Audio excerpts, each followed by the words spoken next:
Haide საუბრობდა პირდაპირ ეთერში, რომელიც ბუნებრივია თემა საღამოს 9 საათზე ისევ დაუბრუნდება. Დაკარგული ანაბრების ბედი პრობლემა, რომელიც ბოლო წლებში პოლიტიკური სპეკულაციის საგნად იქცა, კვლავ აქტუალურია. Რეფორმით დაუბრუნებს დაზარალებულ მიანაბრებს სახელმწიფო საბჭოთა დროს გაუფასურებულ თანხებს. Უკვე აღდგენილია სპეციალური კომისია, რომელიც მთავრობის წევრებით არის დაკომპლექტებული. Არის თუ არა მზად ხელისუფლება გასცეს კომპენსაციები დაკარგულ ანაბრებზე. ბექა ვარამძე მუშაობს თემაზე, რომელიც გვეტყვის რეალურად რამდენად არის ხელისუფლება მზად. ბექა გისმენთ. მოგესალმებით ირაკლი. პრაქტიკულად 20 წელზე მეტია გაუფასურებული საბჭოთა დროინდელი ანაბრების თემა მიანაბრისათვის გაყინულია. დღესაც კი სრულფასოვნად არავინ იცის მოქალაქეთა იმ კატეგორიის რაოდენობა, არც საანაბრო თანხის ზუსტი მოცულობა, რომელიც სახელმწიფოებრივი ტრანსფორმაციის პროცესს მოყვა. როგორც ირკვევა, არც ბანკების არქივში მოიპოვება მონაცემთა ბაზა, რომელიც მიანაბრეთა სიას დაადგენდა. შეიძლება ითქვას, ამაზე სერიოზულად დღემდე თითქმის არც არავის არ უმუშავია.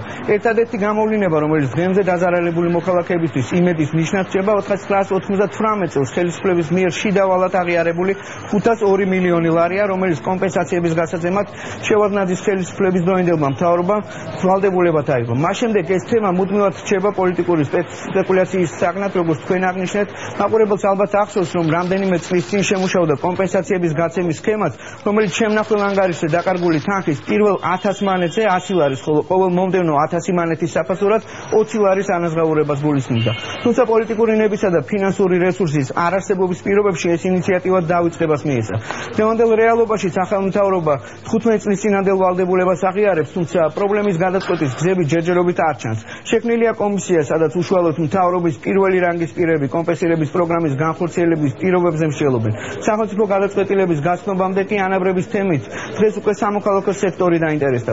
პროფესიული ეკონომიკური წრეები უკვე მსჯელობენ იმ მეთოდებზე, რომლებიც შესაძლებელია უნდა გახდეს დაკარგული თანხების ანაზღაურების საგნად. დღეს ჩვენ ასეთი სამი ტიპის გეგმა მოვისმინოთ და თითოეულ მათგანს საკუთარივე ავტორი ყავდა.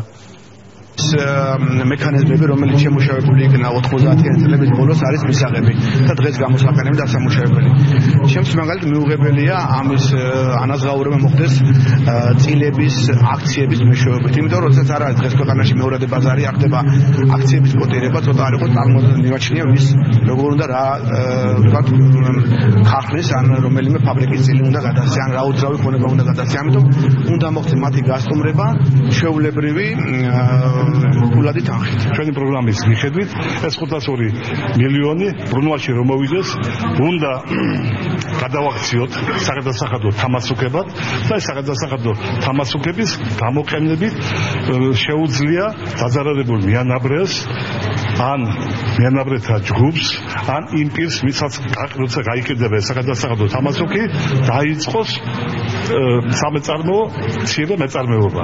ამ გზით მას როდესაც წარმოეშვება შემდეგ ვალდებულებები, საგადასახადო ვალდებულებები სახელმწიფოსთან, ის დაფაროს ეს გადასახადები საშემოსავლოს გარდა აი ამ საგადასახადო თამასუქებით. ვინაიდან საქართველოს არის მოქცეული ძალიან ღრმა დეფლაციურ პროცესებში, მცირეოდენი ინფლაცია ნამდვილად არაწყენდა და პირიქით წაადგებოდა კიდევაც ქვეყნის ეკონომიკას მისი წესვლის უზრუნველსაყოფად.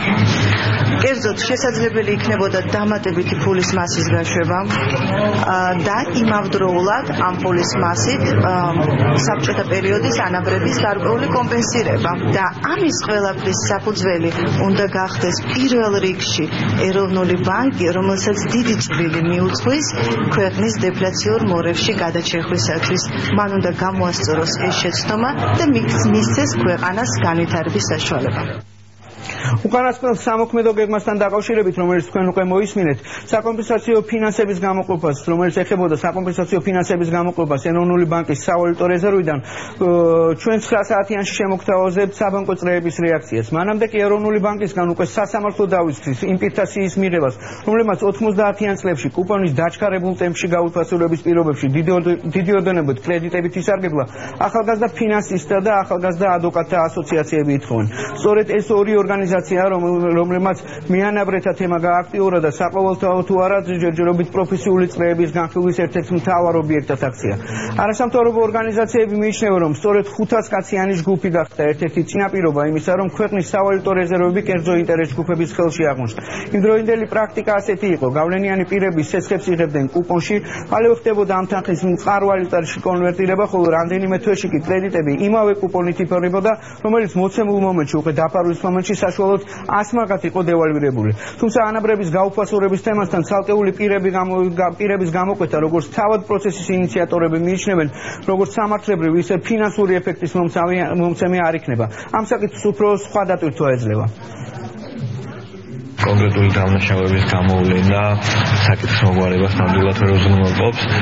რა თქმა უნდა, საზოგადოებამ უნდა იცოდეს ვინ არის, ვის მიუძღვის ბრალი მათი განაზოგების გაუფასურებაში და აორთქლებაში, თუმცა დღეს ცალსახად სახელმწიფოს გადასაჭირებია ამ საკითხი ზოგადად და ის კომპენსაცია, რომელიც უნდა მიიღოს ერთხელ და სამუდამოდ დაზარალებულმა მეანაბრეებმა. საკითხი დგას არა სოლიდარულ პასუხისმგებლობაზე, ან თანამედროვე პოლიტიკური ხელმძღვანელობის და ელიტის პასუხისმგებლობაზე ხალხის წინაშე, არამედ საკითხი დგას ეგრეთ წოდებული მემკვიდრეობითობის პრინციპზე, როდესაც სახელმწიფო ვალდებულია თუ მის ტერიტორიაზე ან იმ ტერიტორიაზე, რომელსაც ის დღეს არსებობს, თუ იქ არსებობდა სხვა სახელმწიფო, მაგრამ მას მემკვიდრეობით ერგო ეს ტერიტორია, თუ იქ არის სადმე ზარალი, რომელსაც მოსახლეობას აქვს სახელმწიფოსთან ურთიერთობით მიღებული, ის ზარალის კომპენსაცია უნდა მოახდინოს.